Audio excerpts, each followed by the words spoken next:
Bonjour à tous, bienvenue dans Proximité, votre podcast dédié aux personnalités du football genevois. Et pour ce nouvel entretien, toujours chez notre partenaire l'Annex Bayern Genevoise, j'ai la chance de pouvoir m'entretenir avec un ancien footballeur professionnel. Formé au Servette FC et ayant disputé une grande majeure partie de sa carrière, et en la clôturant du côté du Stade Lyonnais et d'Étoile Carouge, aujourd'hui il est consultant foot pour la chaîne Blue Sport, mais également directeur adjoint général du Village du Soir. J'ai la chance de pouvoir m'entretenir avec Thibert Pont. Thibert, bonjour et merci infiniment d'avoir accepté l'invitation. Salut. Franchement, c'est cool. Avec grand plaisir, avec grand C'est plaisir. cool, c'est cool. Ça va, t'es content d'être là? Ouais, très content dans ce beau cadre en plus, cœur de Genève. Parfait. Cool, On est top. prêt. Bon, avant de débuter, je vais placer une petite anecdote, c'est un petit peu mon petit moment à moi. Je m'attends à tout. Ouais. T'inquiète. Moi, la première fois que je t'ai connu, où j'ai réellement réalisé le joueur que tu étais, c'était lors d'un match de Super League saison 2012-2013. C'était un Servette Saint-Gall en octobre 2012. Et ce match-là, tu avais été buteur. J'ai marqué, ouais. Ouais, tu avais marqué ce jour-là. Ouais. Ça va quand même. Tu t'en Tu sais, souviens? j'en ai pas marqué beaucoup, donc en principe, ceux que j'ai marqués, je m'en souviens. Ouais, t'avais été. Ouais, C'était un joli but. Ouais, t'avais été. Ouais, une belle frappe en dehors de la surface. T'avais été buteur. Le match s'est soldé par un but partout. Un partout. Je dis ça parce qu'en fait, j'étais présent au stade parce qu'à l'époque, dans l'un de mes clubs auxquels je jouais, on avait reçu des places gratuites pour le match.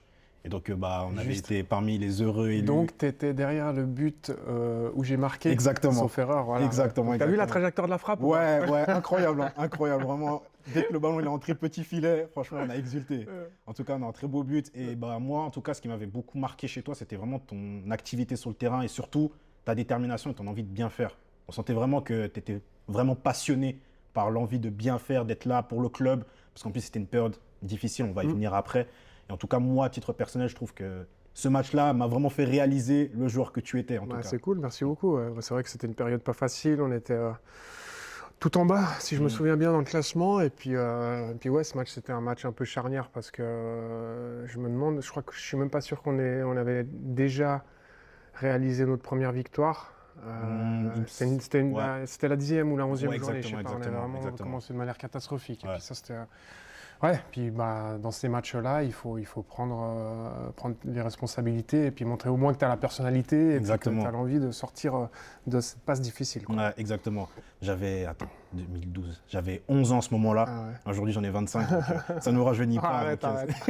C'est vrai. Ça ne nous rajeunit pas, mais ouais. En tout cas, franchement, moi, personnellement, ton match et ton activité sur le terrain m'avaient vraiment bluffé. Et puis, en tout cas, j'ai réalisé du joueur que tu étais et en plus de l'aura que tu as au sein du club parce qu'aujourd'hui, les supporters ont une immense reconnaissance envers toi. Moi, le premier, personnellement. Donc, ouais, merci beaucoup. Ça fait toujours très plaisir. Je me devais de t'honorer.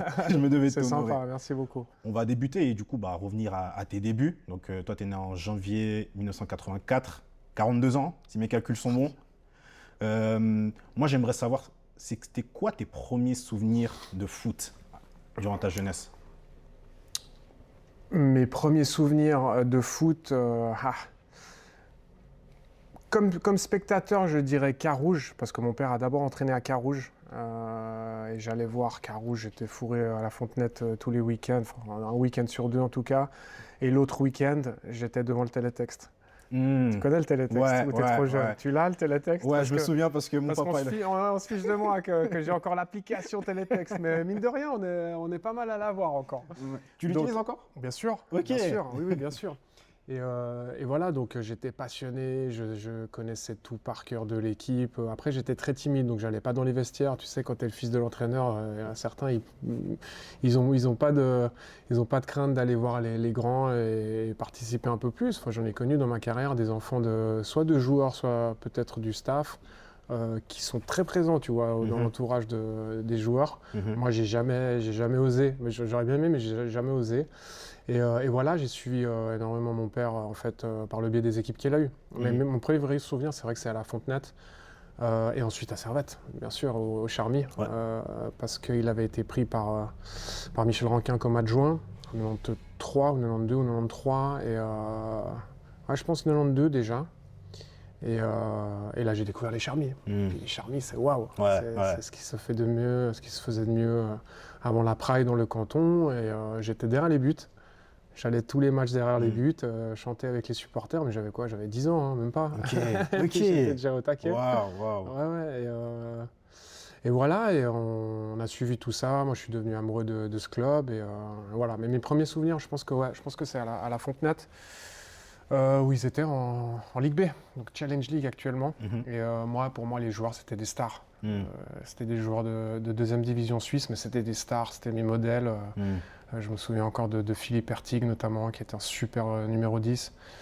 Ouais, ça a été mes premiers modèles, en fait. Puis comme j'avais le rêve de devenir joueur professionnel, je regardais tout ce qu'ils faisaient, j'essayais de m'inspirer, et puis voilà. À quel moment tu avais vraiment ce rêve de devenir footballeur professionnel? Est-ce que c'était justement accompagner ton papa au match à Carouge, être présent au stade? À quel moment le déclic il est arrivé pour toi où tu t'es dit ok, c'est vraiment ça ce que je veux faire plus tard? Non, mais très vite, franchement très vite, parce que alors tu vois les week-ends au stade, mais tu vas aussi à la télé, et tu as envie d'être à un moment donné à la télé, quoi. Et donc très très vite, je sais pas, ouais, à partir du moment où j'ai commencé à aller voir Carouge, je pense. Mais tu vois, on a toujours baigné quand même dans le foot avec mon père, avec mon cousin, on jouait tous les jours presque dans le jardin. Le foot a fait partie de notre vie. Ouais.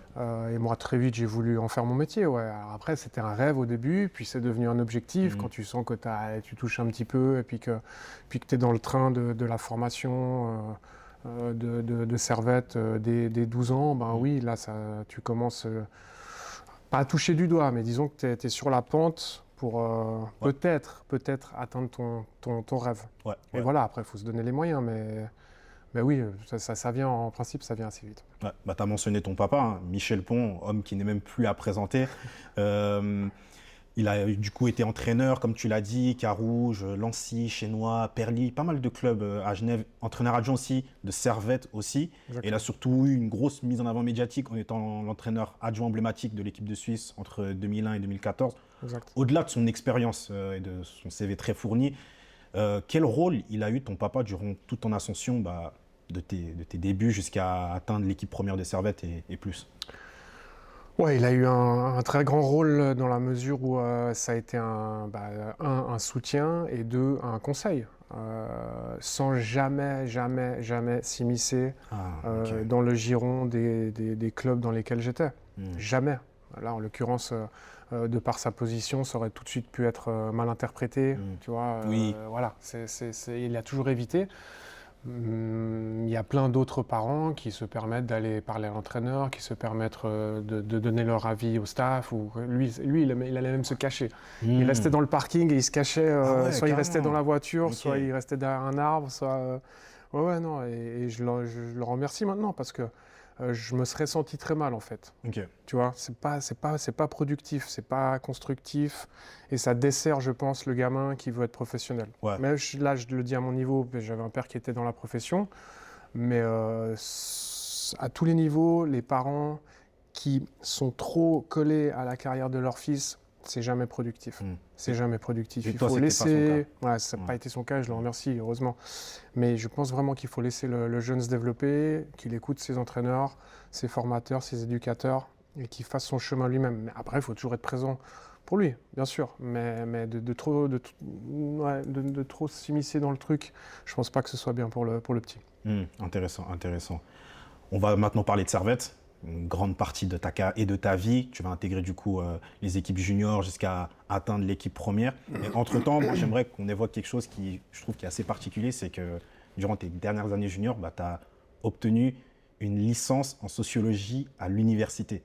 En fait, moi, si je ne me trompe pas, je trouve que c'est quand même quelque chose qui est assez fort quand même, je trouve, d'obtenir un tel diplôme. Moi, j'aimerais savoir, est-ce que tu peux nous expliquer tout ton parcours scolaire qui t'a amené du coup à obtenir ce diplôme-là? Bien sûr, alors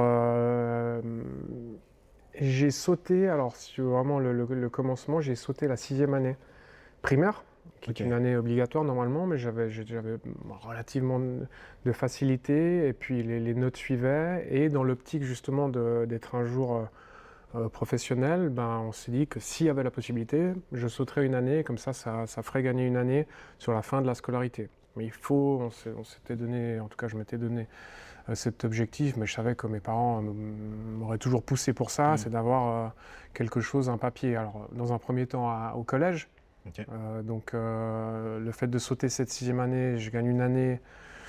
Pour passer directement au cycle Mhm. d'orientation, je fais les 3 ans. Ensuite, collège, toujours école. Alors là, le collège, c'est facultatif. Hein. Après, après le Ouais. cycle, tu peux t'orienter différemment. Moi, j'ai choisi le collège parce que c'est ce qui me branchait. Il y a aussi mes potes de Mhm. l'époque qui ont suivi, enfin, qui ont suivi ce cursus, donc je les ai aussi suivis, du coup. Mais juste, alors la sociologie, l'université, j'étais même plus junior, tu vois. Ça a été Mhm. de mes, je sais pas, de mes 18 à mes 23, 24 ans. J'ai pris du Ok, temps. J'ai ok, pris du temps, ouais, parce ok. que j'ai pris 2 années sabbatiques à la fin du collège pour me consacrer 100% au foot. C'était le moment où j'intégrais le Servette de Marc Roger, à l'époque, 2004, tu vois, Mhm. 2003, 2004. Mhm. Alors Marc Roger, il arrive un tout petit peu plus tard, après que j'ai intégré la première équipe, c'était en fin 2002, j'avais 18 ans. Et là, j'avais déjà plus rien, j'avais Ok. déjà eu ma maturité. Et puis j'ai pris ces 2 années pour me donner la chance d'en faire vraiment mon métier, tu vois. Mhm.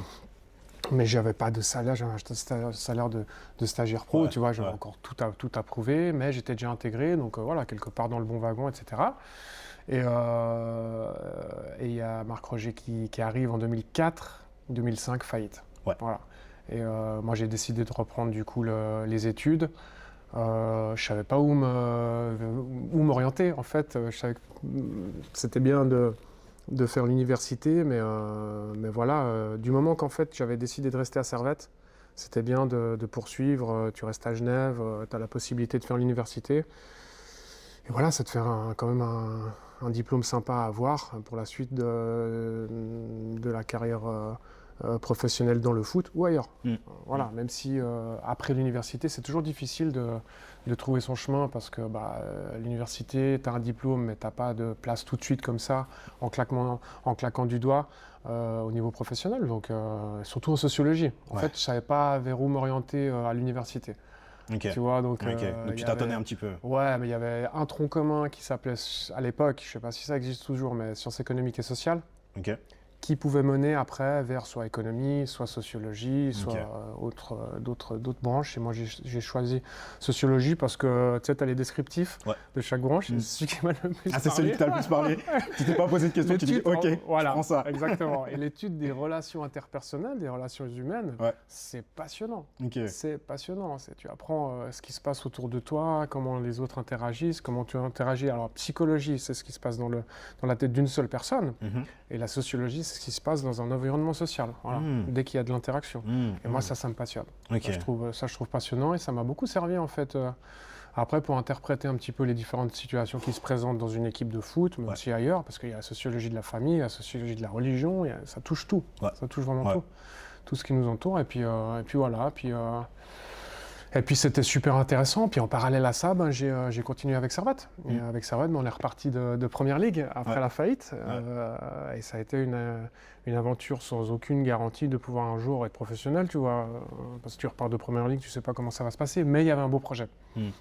Et Donc tu avais la chance de rester dans ton club de cœur, et tu avais la chance aussi d'avoir un projet, de jouer dans un grand stade, Ouais. si déjà la Praille. ouais, exactement. Donc super défi sportif aussi, tu vois. Ouais. Donc Ouais. voilà, ça s'est goupillé comme ça. Ouais. T'avais des envies de départ au moment où le club est en faillite, ou tu t'es plutôt Ouais. dit bon, ce serait mieux de rester, gratter des minutes et puis au fil des saisons, si le club se restabilise, devenir un joueur important au fil des saisons. Tu vois, j'avais déjà 21 ans, donc c'est pas tout jeune non plus. Donc j'ai eu 2-3 petites touches à gauche, à droite, notamment en Challenge League, mais il n'y a rien en termes sportifs qui m'a plus parlé que de rester à Servette, Ok. en fait. Donc tu aurais pu faire une aventure en Suisse alémanique, ça aurait été peut-être cool et tout. Mais je sentais le truc comme ça, et je sentais qu'il y avait un nouveau président, Paco Vinas, qui avait aussi de l'ambition de remonter très rapidement déjà en Challenge League, après pourquoi pas en Super League. Et voilà, franchement, c'est vraiment le projet sportif aussi qui m'a branché, au-delà du fait que c'est ton club, et puis t'es dans ta ville, t'es toujours entouré de ta famille et tes amis. C'est aussi ça qui m'a poussé à rester. Ouais. Ok. On va faire un petit saut dans le temps et arriver à la saison 2010-2011, du coup, la fameuse saison de la montée. Mais avant de parler du coup du barrage face à Bellinzone en lui-même, moi j'aimerais d'abord évoquer la saison en elle-même, où vous terminez 2e à 3 points derrière Lausanne, sous la houlette de João Alves, avec une équipe. Moi, pour moi, c'est les Avengers. Hein. Moubandier, Ruffly, toi également et consorts. Franchement, vous nous avez fait rêver. Moi, il y a un match en particulier qui m'a marqué de toi. C'est le match face à Vaduz. À 3-4 journées avant la fin du championnat où tu es buteur à la dernière seconde au Stade de Genève, où tu marques, tu enlèves le maillot et tu fais le tour du terrain. J'ai même cru que tu n'allais jamais t'arrêter sur la Mais je voulais célébration. faire le tour, en Ah fait. ouais. Et il y a Pizzinat qui m'attendait comme ça. J'ai pas réussi à... Je sais pas si j'étais dans les bras. Ouais. Et il se trouve que ça tombait devant. On peut penser que c'est une provoque un peu et tout, mais c'est Ouais. tombé devant le banc de Vaduz. Ah ouais. À 3 mètres du banc de Vaduz, on a fait un tas devant eux. C'était un peu limite en termes de fair play, mais bon, ils ont tellement pourri le match en même temps. Ouais. Voilà, ça s'est fait comme ça. Comment tu décrirais cette saison? Est-ce que pour toi, c'est la meilleure saison de ta carrière à titre Non, individuel à titre individuel, c'est pas la meilleure saison de ma carrière, Ok. je pense. Mais à titre collectif, ça a été une aventure exceptionnelle, humaine. Enfin, tu vois, c'était quelque chose qui allait au-delà du terrain. Vraiment. Vraiment, on a créé des amitiés, tu vois, même quand on se revoit dans les matchs caritatifs ou dans les matchs entre anciens, c'est comme à l'époque. Tu retrouves les mêmes délires qu'à l'époque, les mêmes affinités, c'est fabuleux. Et c'est là que tu vois que c'est vraiment un truc qui est au-delà du foot, du sport, c'est quelque chose d'humain. Mais aussi avec Alves, hein, tous les liens tissés, si je le revois demain, voilà, ça fait un moment, ça doit faire... On me dit c'est 15 ans que je ne l'ai plus revu, mais mais je le revois, c'est pareil, on se prend dans les bras, on a les mêmes conversations, et j'ai ressenti ça aussi dans les vestiaires, tu vois. Tu as les mêmes réflexes, tu as les mêmes mots avant un match, pourtant c'est des matchs, tu vois, pour rigoler, mais ouais. Et là, tu te rends compte à quel point les liens que tu tisses dans le foot, à travers une aventure sportive, mais à quel point ils sont forts. C'est impressionnant, impressionnant. Et ce barrage face à Bellinzone, défaite à l'aller, victoire au retour au Stade de Genève. Moi, en tout cas, à titre personnel, c'est la première fois que je voyais le Stade de Genève aussi plein pour une rencontre pour le Servette, avec cette belle victoire, l'envahissement du terrain et tout ce qui en suit, les festivités derrière. Je pense que tu as dû avoir peu d'heures de sommeil à la suite de ça. Ouais. Est-ce que ce match-là, en lui-même, c'est la plus belle émotion de ta carrière? Ouais, bah, je pense que la plus belle, ça a été, à titre individuel, ce but dont tu as parlé contre Vaduz. C'est vrai qu'il a été décisif dans cette saison-là. Mais oui, collectivement, c'était incroyable. Pour moi, personnellement, c'était l'aboutissement d'un travail qui a commencé justement quelques années auparavant, 6 ans auparavant, avec ce retour en Première Ligue. Et puis on avait toujours cet objectif ultime de remonter en Super League, tu vois, de remettre le club là où il devait être.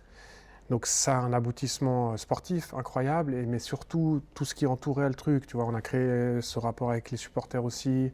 Certains, voilà, on se parle encore, c'est devenu quasiment des potes. Une équipe de potes avec plein d'origines aussi différentes, ce qui a fait la richesse du truc, tu vois. On avait les Brésiliens, on avait les Africains, on avait les Suisses allemands, on avait les Genevois. Ça a créé un truc exceptionnel, vraiment exceptionnel. Et qui a fait la force vraiment de cette équipe aussi.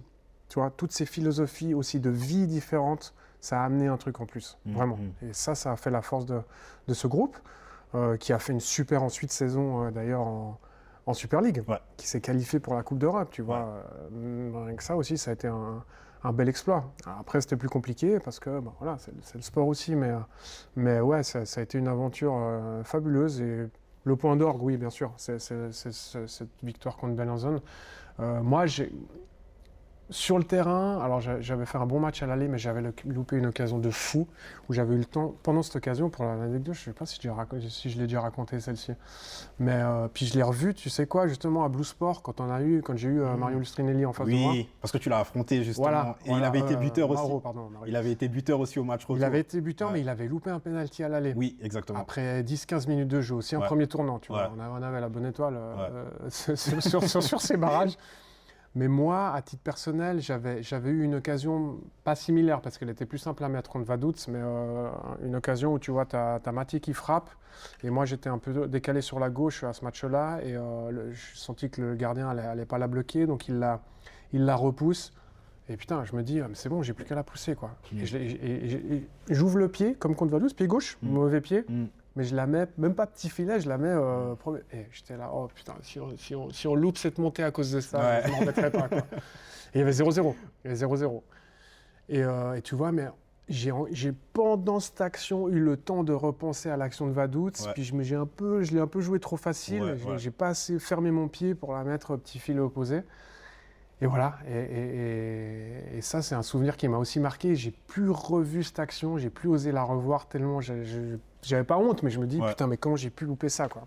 Tu vois, et je l'ai revu en revisionnant quand on a eu Mauro Lustrinelli sur le plateau de Blue. J'ai revisionné les résumés de ce match et je suis tombé sur cette occasion. Et ça t'a fait quoi de la revoir de nouveau? Ça m'a fait mal. Ouais, ça m'a fait mal. Je me dis toujours comment j'ai pu la louper. Franchement. Heureusement, ça n'a pas porté à conséquence, tu vois, mais on a quand même fini par perdre ce match à la dernière minute 1-0. On se dit, ça y est, on va passer à côté du truc. Puis après, il y a eu ce truc magique à la Praille. À la Praille, ça ne s'explique pas ce qui s'est passé. Ça a été... Même en allant au stade, tu voyais tout le monde. Enfin, tu sais, je m'en souviens encore, il pleuvait des cordes. Ouais, exactement. Tu te souviens? Et tu arrives au stade, il y a déjà tellement de monde. Tu remplis ce stade qui a quasiment jamais été rempli depuis qu'il a été ouvert. Puis ça se goupille bien. Tu marques un premier but sur corner. Enfin, tout se goupille bien. Et ouais, je te dis, on a eu une bonne étoile parce qu'il faut se souvenir qu'on partait de très loin pendant cette saison. Ouais. On avait, je sais pas, 10 points de retard sur Lausanne. Ou même sur Vaduz, non? Voilà. Vaduz, puis après... 3 points derrière le LS. Et le LS se qualifie directement. Et finalement, la trajectoire a même été plus belle comme ça, parce qu'on a pu vivre ces émotions tous ensemble sur le dernier match. Mais ouais, voilà, une aventure incroyable. Incroyable. On va du coup faire une petite pause et passer au jeu de société Mercato Master, pour lequel on est associé avec Proxy. Bon, malheureusement, j'ai pas des petites cartes sur moi, mais vu que je sais que voilà, tu es consultant, tu as quand même une certaine richesse. Je vais tester ta culture. Alors, je vais te proposer, est-ce que tu arrives à me citer, allez, je vais être gentil, 4 joueurs ayant évolué entre le FC Barcelone et Chelsea? Est-ce que tu arrives à m'en citer au moins 4? Mais si déjà tu arrives à m'en citer 2, c'est déjà bien. Il y en a 2 quand même, je pense que tu es capable de me les dire. Cesc. Ouais.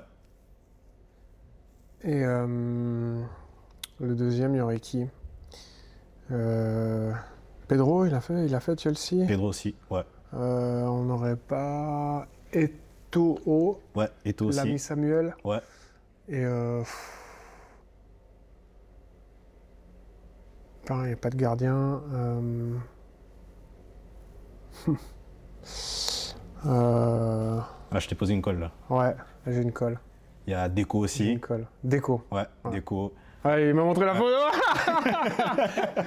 Il y a Deco, ouais. Merci Jack, ouais, désolé. Ouais. Je voyais pas bien, tu sais.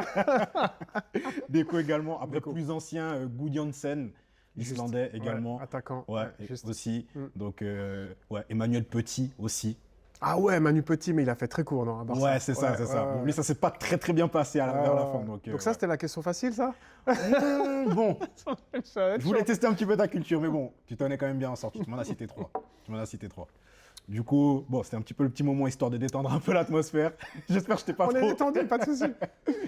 On va reprendre du coup le barrage face à Bellinzone, la montée du coup en Super League. Là, vous surfez complètement sur votre nuage parce qu'à votre retour en Super League, vous obtenez une 4e place à 3 points de la 3e place, avec une qualification pour les tours préliminaires de l'Europa League.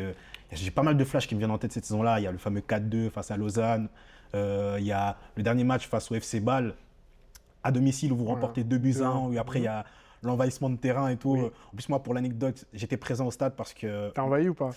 Ouais, j'ai envahi. J'ai envahi. Envahi. J'ai été engrainé par mon grand frère, s'il voit ça. Parce que, pour l'anecdote, mon grand frère est l'un des meilleurs amis d'enfance avec le petit frère de Thierry Moutinho. Okay, et donc, qu'on salue. Ouais, qu'on salue. Thierry, ça fait un bail aussi. Ouais, s'il nous voit. Donc, on a eu des places grâce à lui. Excellent. En tout cas, c'était vraiment une belle saison, avec en point d'orgue cette 4e place. Ouais.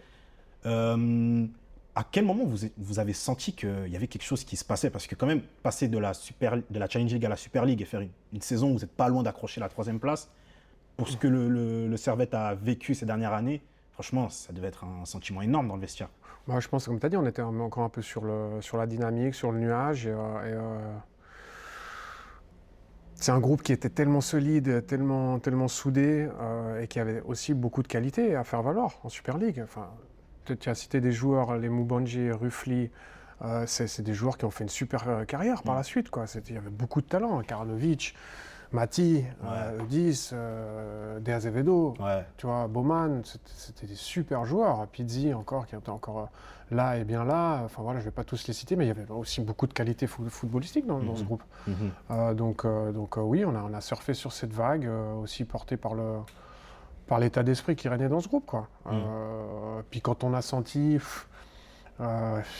franchement, ça, j'ai peu de souvenirs, quoi. Moi, je sais qu'on a toujours été dans le coup. Il me semble pas qu'on a eu vraiment Ouais. de gros passages à vide, C'est tu vois, ça, où on était exactement. largué. Ouais. On y a toujours cru, en fait.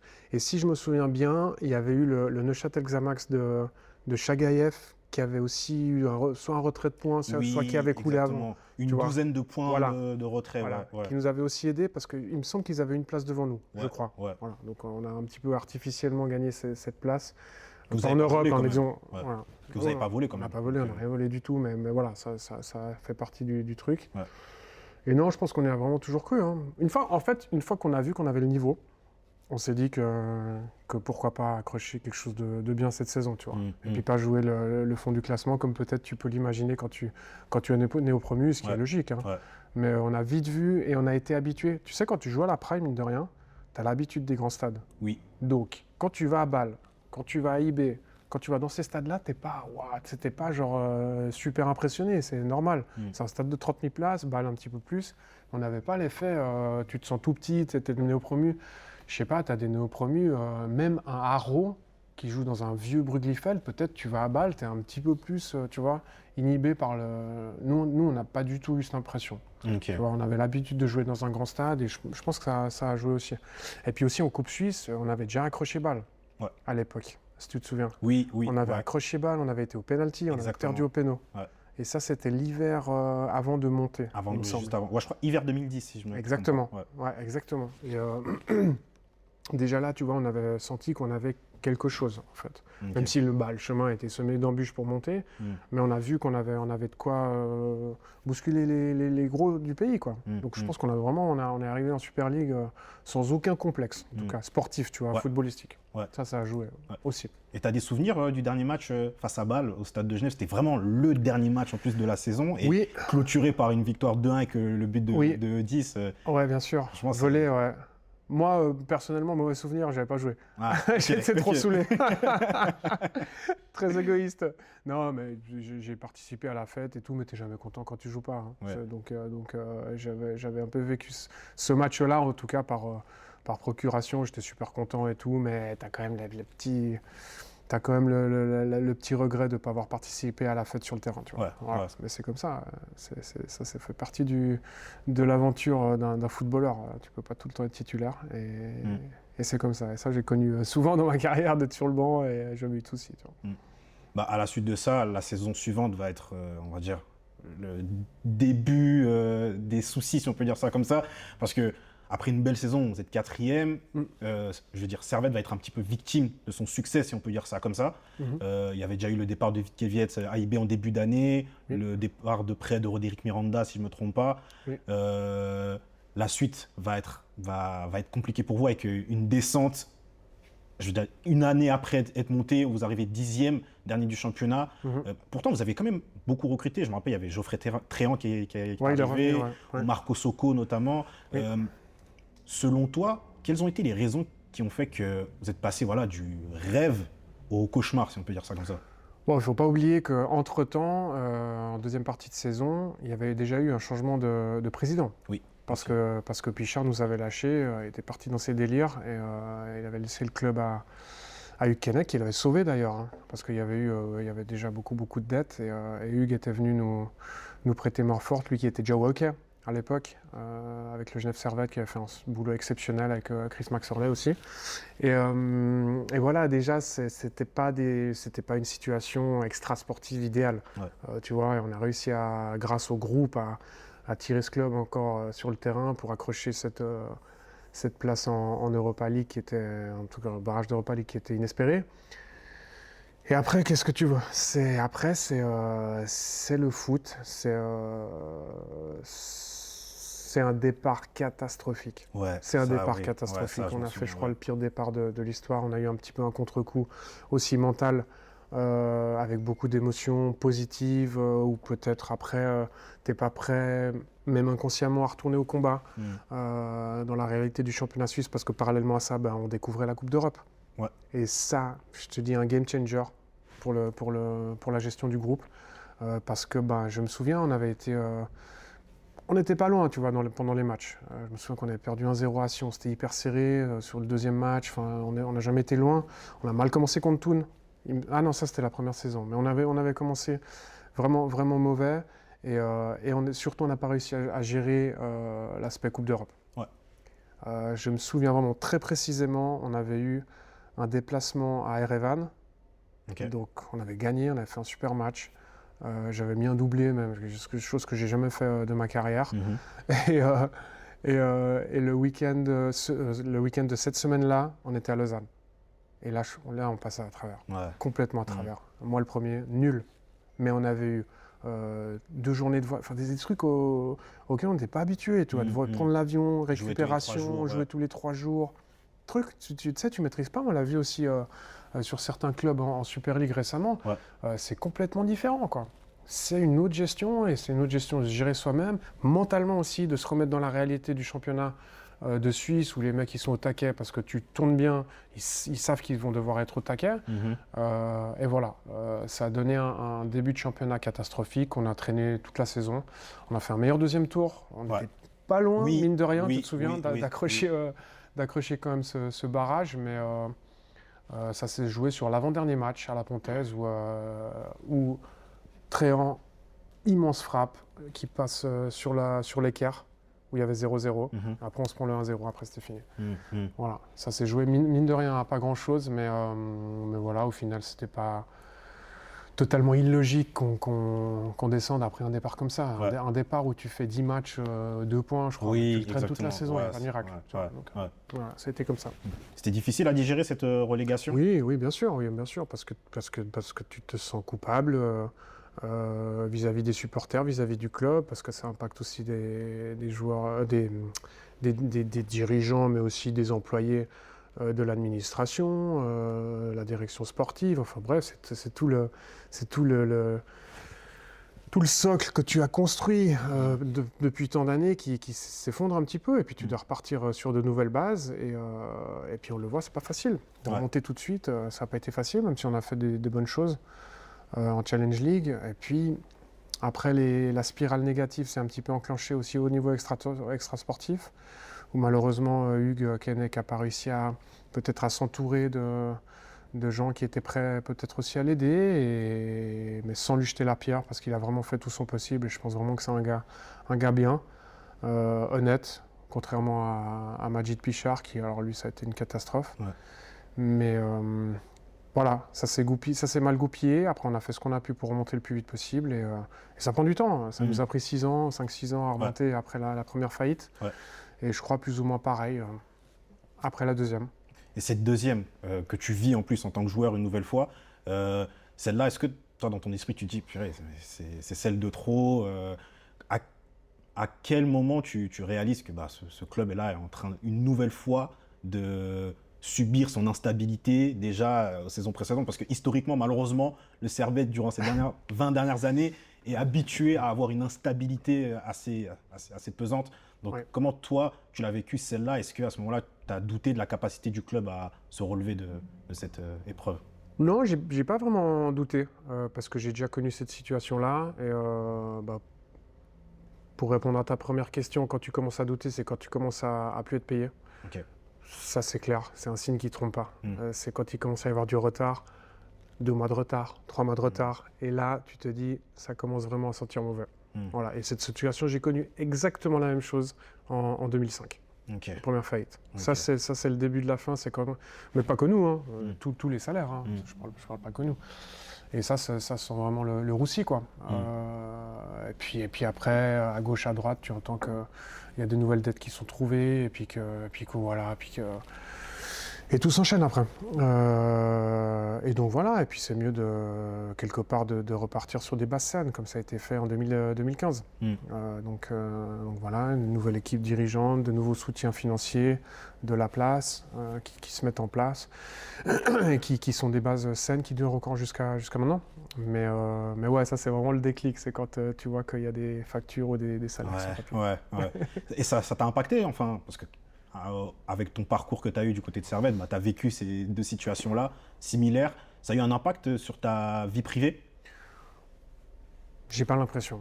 Ok. J'ai pas l'impression, tu sais, j'ai jamais fait de folie, j'ai toujours eu un esprit positif en essayant de voir le bon côté des choses et que c'est comme ça que ça doit se passer et puis que c'est aussi une épreuve avec laquelle tu dois composer. Donc c'est vrai, des fois tu dois te serrer un petit peu la ceinture. Enfin, tu vas aller faire peut-être moins de resto, je sais pas, des trucs cons, tu vois, mais non, ça tu fais gaffe, ouais, clairement.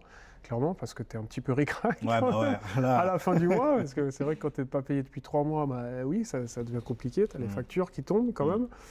Et voilà, donc oui, quelque part, bien sûr, ça t'impacte, mais j'ai jamais eu l'impression de me dire ça va être la fin des haricots, tu vois. Ok.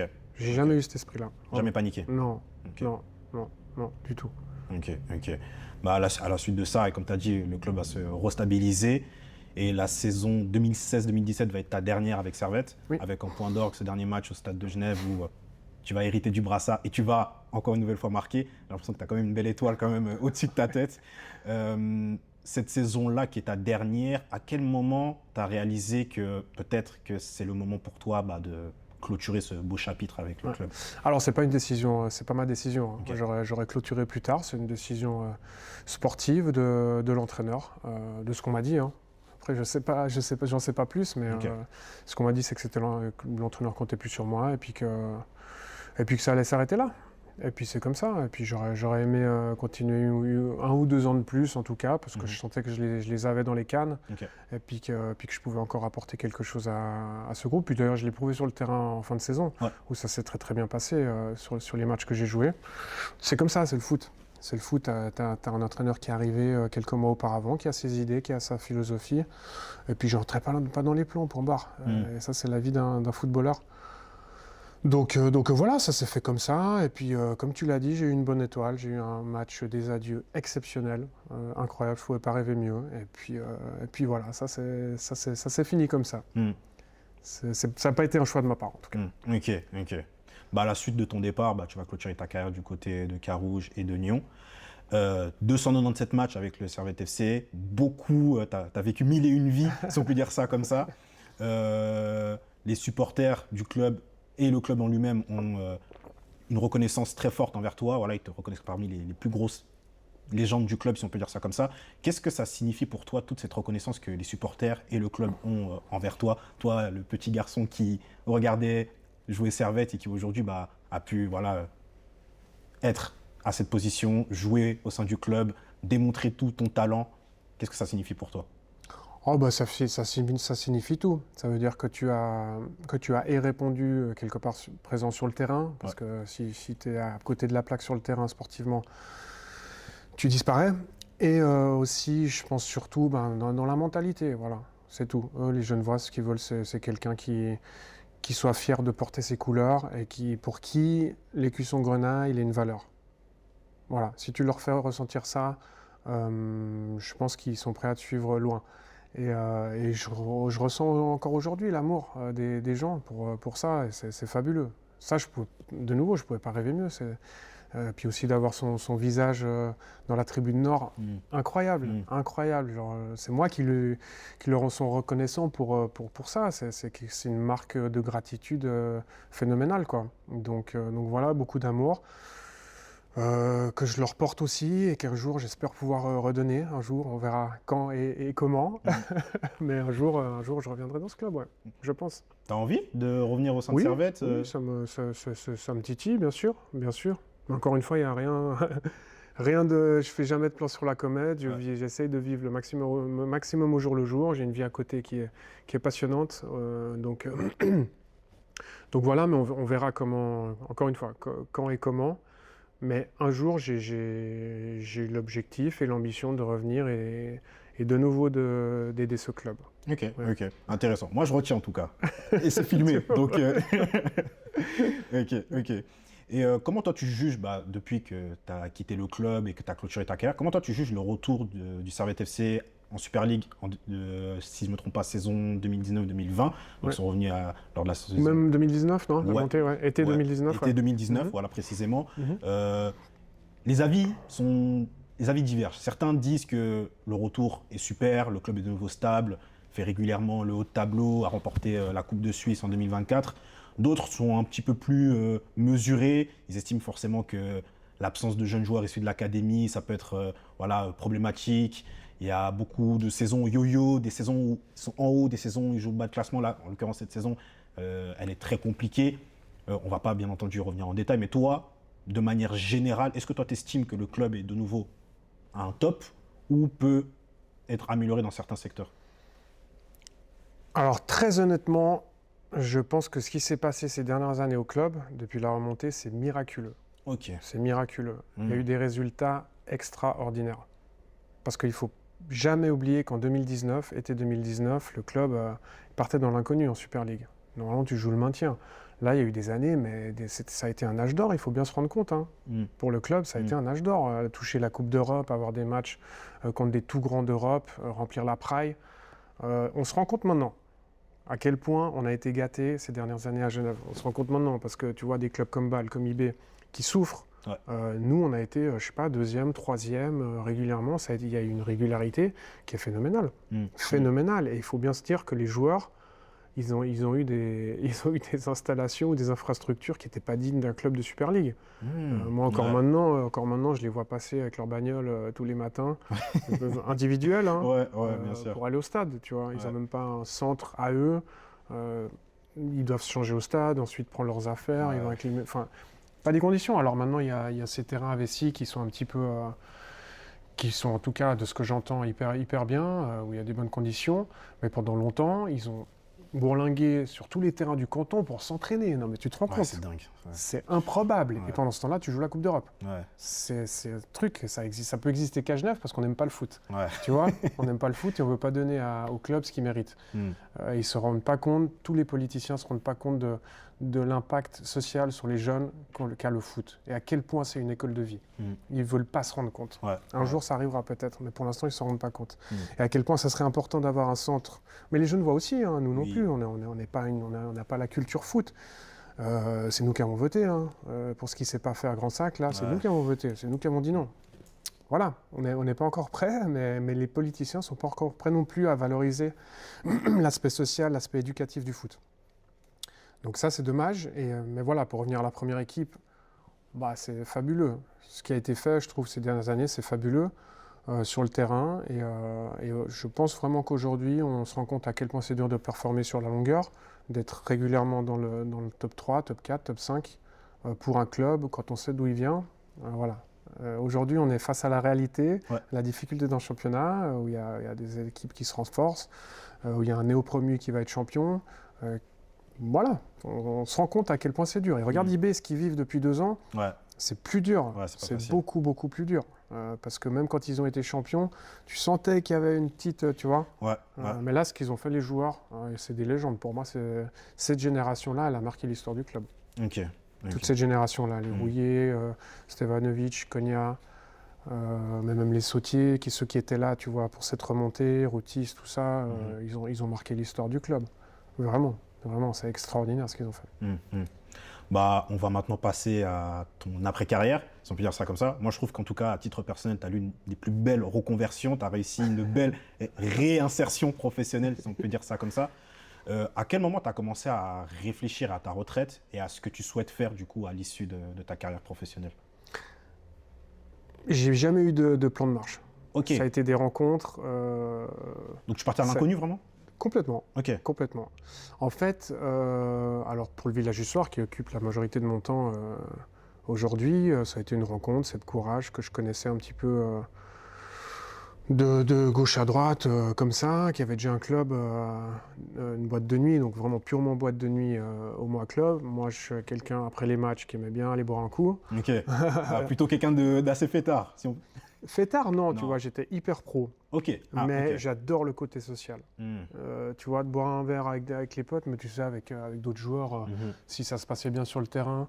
Et c'est aussi pour ça qu'on a aussi bien performé. C'est parce qu'en dehors, on faisait les cons de Mhm. temps en temps. Pas tout le temps, mais Ouais. quand il fallait, on faisait les cons. Ouais. Et tu vivais des trucs hors du terrain qui créaient aussi ce Mhm. lien presque familial, au bout d'un moment, tu vois. Et c'est important. Hein. Moi, si un jour j'ai une équipe, je dis après les matchs, les gars, si vous gagnez, Ouais. bah, allez boire un verre ensemble. Putain, c'est là qu'il faut fêter, et puis c'est là qu'il faut prendre conscience de la chance qu'on a d'être footballeur professionnel. Le plus beau, être footballeur professionnel, le plus beau moment, c'est quand tu as gagné le match, c'est après le match, et que tu as joué, encore mieux, Ouais. et que tu as peut-être encore marqué, Ouais. fait un bon match. C'est le plus beau moment. Ouais. Donc profites-en, vas-y, va. Alors pas si tu joues 3 jours après, mais si le match il est une semaine après, que tu joues pas tous les 3 jours, mais allez faire un peu la fête ensemble. Là, vous créez quelque chose. Tu vois. Et bon, après, au-delà de ça, moi, j'ai aussi baigné dans l'univers des bars. Ok. Bar, restauration. Ma mère, toute sa vie, elle a eu des bars. Mon père, il en a eu un aussi à Carouge. C'est un milieu que j'aime bien. C'est un milieu que j'aime bien parce que tu as ce côté social aussi, tu as ce côté famille que j'ai retrouvé au Village du Soir. Extraordinaire. C'est un lieu qui est culturel, donc c'est pas du tout que de la nuit. On fait plein de trucs en fin de journée, tu vois, que ce soit des pièces de théâtre, du stand-up, des cours de danse. Je sais pas, des blind tests même. Là, on va faire un tournoi de Uno. Il se passe plein de trucs. Moi, c'est ça que j'adore, tu vois. Et l'équipe que j'ai dans le staff, j'ai rencontré des gens extraordinaires, vraiment. Et des vrais travailleurs. Là aussi, tu te rends compte qu'est-ce que c'est le vrai travail. Ouais. Tu vois, être footballeur, tu te lèves à quoi, 8 heures, certains se lèvent plus tôt. Oui. Tu vas prendre ton petit déj, tu t'entraînes.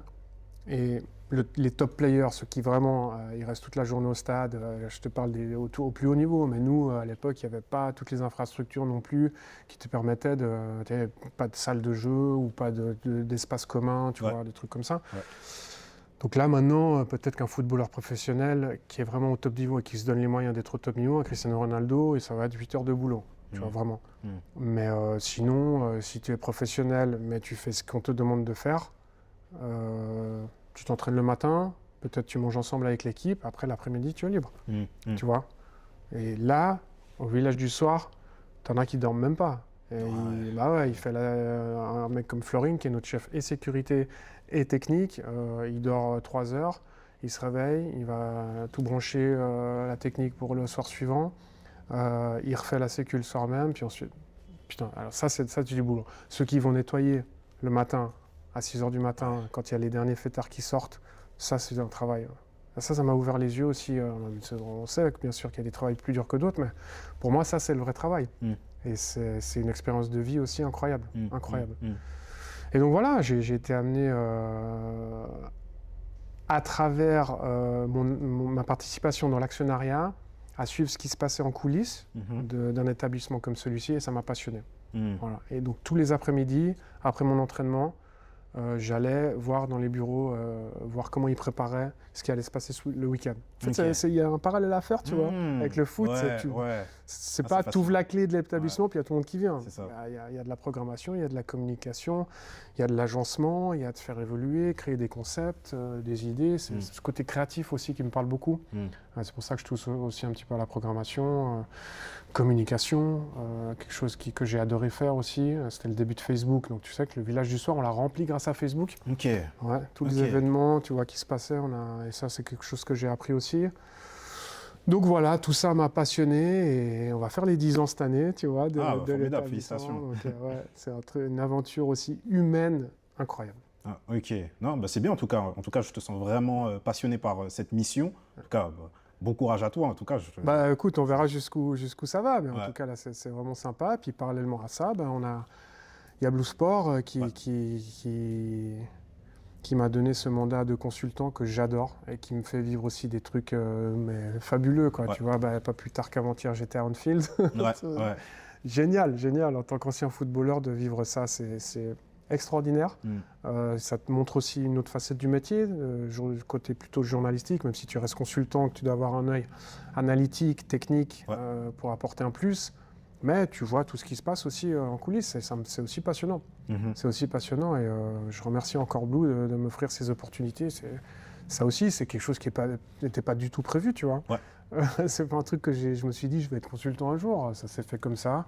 J'ai participé à quelques émissions, ça s'est plutôt bien passé. Et puis après, grâce à Dani aussi, Romano, bien sûr, qui m'a proposé d'intégrer cette équipe, ben, c'est quelque chose qui dure encore aujourd'hui et qui me permet de vivre des choses fantastiques et des émotions. Tu vois, on file quand t'as le You'll Never Walk Alone Ouais. qui retentit. Ça doit mettre les Là, frissons. tu vois, tu te ressens de nouveau pris dans le truc du foot, tu vois. Ouais. Donc, belles émotions aussi par ce biais. Donc, infiniment reconnaissant aussi de cette chaîne.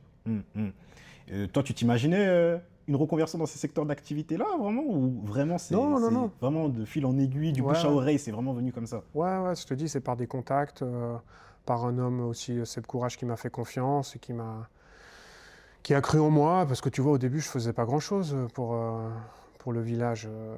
J'avais un tableau statistique où je répertoriais sur Excel toutes les affluences, tous les chiffres d'affaires, la météo du soir, la météo du jour, enfin voilà, un fichier que j'ai encore aujourd'hui et qui nous sert, parce que c'est quelque chose sur lequel on peut s'appuyer pour faire la programmation, tu vois, par rapport aux dates spécifiques en fait. Parce que tu vois, tu as un week-end de Pâques, on sait exactement combien on a fait pendant 10 ans sur tel soir du week-end de Pâques, par exemple.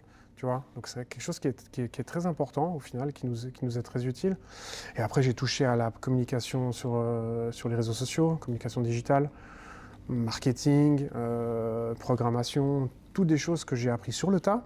J'ai eu aucune formation là-dedans, mais par de la curiosité, par des mentors, parce que tu as des superstars à tous les niveaux, sinon il n'y aurait pas de succès, sinon ça n'aurait pas duré 10 ans.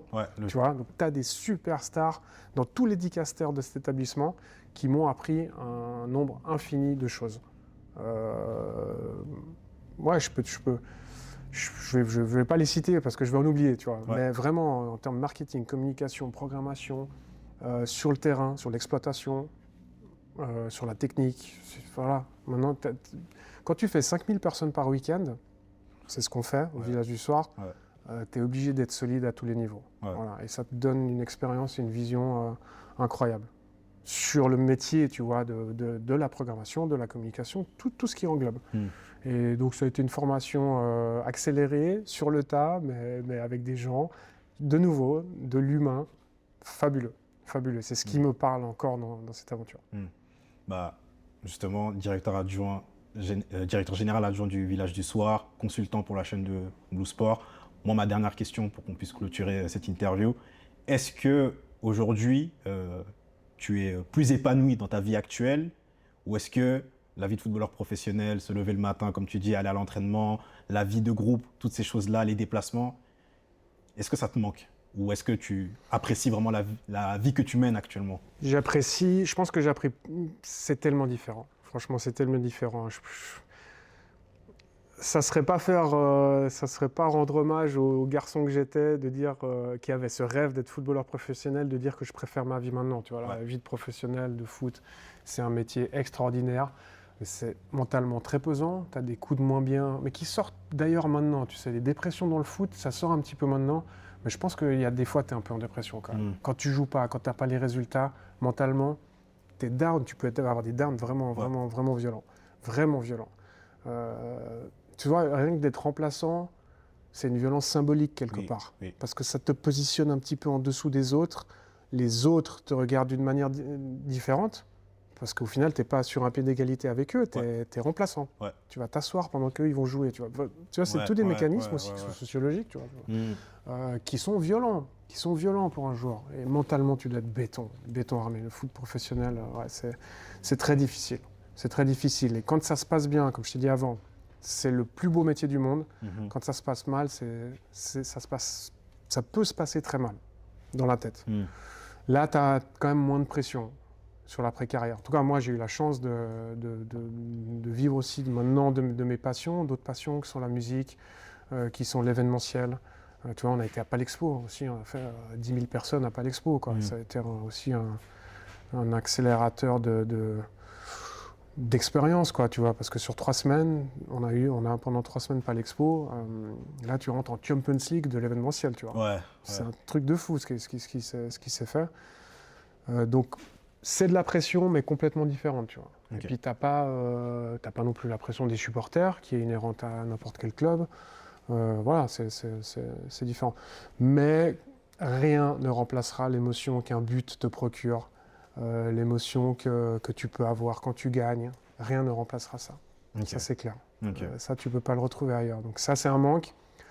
L'entraînement, c'est pas un manque. J'ai adoré m'entraîner, j'ai adoré essayer de progresser tous les jours. Mais je vais pas te dire que maintenant, ça me manque de m'entraîner, d'aller taper dans un ballon pour progresser. Non. Ouais. D'ailleurs, je joue même pas en vétéran, tu vois. Ok. Le foot en lui-même, ça me manque pas. Ok. Je fais du tennis D'accord. maintenant. Je joue au tennis. Ok. Tu Ok. vois. Donc, j'aime bien voir d'autres trucs. J'aime Ouais. bien découvrir aussi d'autres. Comment je réagis dans certaines autres situations. Là, le tennis, c'est un sport individuel. Ouais. Tu vois, donc comment tu réagis quand tu as une balle de break contre toi. Plein de nouvelles expériences que je suis curieux de découvrir. Et le foot, j'ai l'impression, en tout cas sur le terrain, d'avoir fait le tour. Il y en a plein qui adorent jouer encore après leur carrière. Tu vois, Mati Vitkeviez, Ouais. qui est un de mes meilleurs amis, il est au taquet encore. Ouais. Il est au Ah, taquet. il lâche pas. Il y en a qui sont Ouais. encore au taquet après leur carrière, qui ont la passion. Moi, cette flamme pour le foot, d'être sur un terrain, je ne l'ai pas. D'accord. Actuellement, je ne l'ai pas, je ne l'ai plus. Au même titre qu'entraîner, pour l'instant, ce n'est pas un truc qui me titille. Ok. Tu vois. Ok. Je ferme pas du tout la porte, mais pour l'instant, c'est pas un truc que je me vois mettre le costume d'entraîneur, repartir dans les soucis, comment tu composes ton équipe. Lui, il me fait chier parce Ouais. qu'il fait la gueule. L'autre veut pas prolonger j'ai son pas de contrat. ouais, l'autre, voilà, l'agent. Ouais. Bref, pour l'instant, j'ai pas la flamme pour me replonger. Ok. On verra à l'avenir. Mm. Mais quand je te dis que je reviendrai aux Servettes, tu vois, ça peut être dans un autre costume. Ouais. C'est pour ça, on verra ce que l'avenir nous réserve. Mais voilà, pour ce qui est du foot, en tout cas, j'ai beaucoup de plaisir sur un terrain de tennis. Je fais les interclubs, tu vois, où tu as aussi ce côté équipe, Ouais. parce que tu es dans un club. Ouais.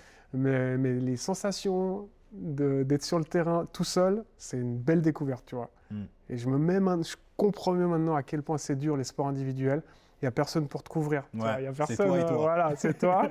Quand tu es dans un mauvais jour, c'est toi. Tu ne vas pas dire c'est la faute de lui ou de lui ou de lui ou c'est l'entraîneur qui m'a mal positionné sur le terrain. C'est toi. Et c'est hyper intéressant de découvrir ça aussi, tu vois. Ok. Voilà. Non, franchement, en tout cas, pour ma part, moi, j'ai été très, très ébahi par toutes tes belles paroles. Franchement, j'ai bu du petit lait, tout ce que tu m'as dit. Franchement, c'était vraiment un plaisir. Est-ce que ça t'a plu également? Grand plaisir, bien sûr. C'était un grand plaisir. Je te remercie encore et je vous remercie pour l'invitation. Ouais. En tout cas, merci beaucoup. Et au nom de toute l'équipe de Proxyfoot, on te remercie d'avoir été présent et qu'on ait pu échanger. En tout cas, j'ai pris du plaisir, moi, personnellement. C'est cool. En tout cas, merci beaucoup. C'est partagé. À bientôt. Merci beaucoup. Top.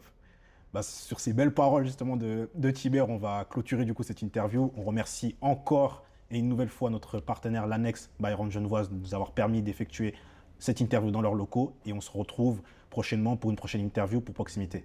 Ciao tout le monde.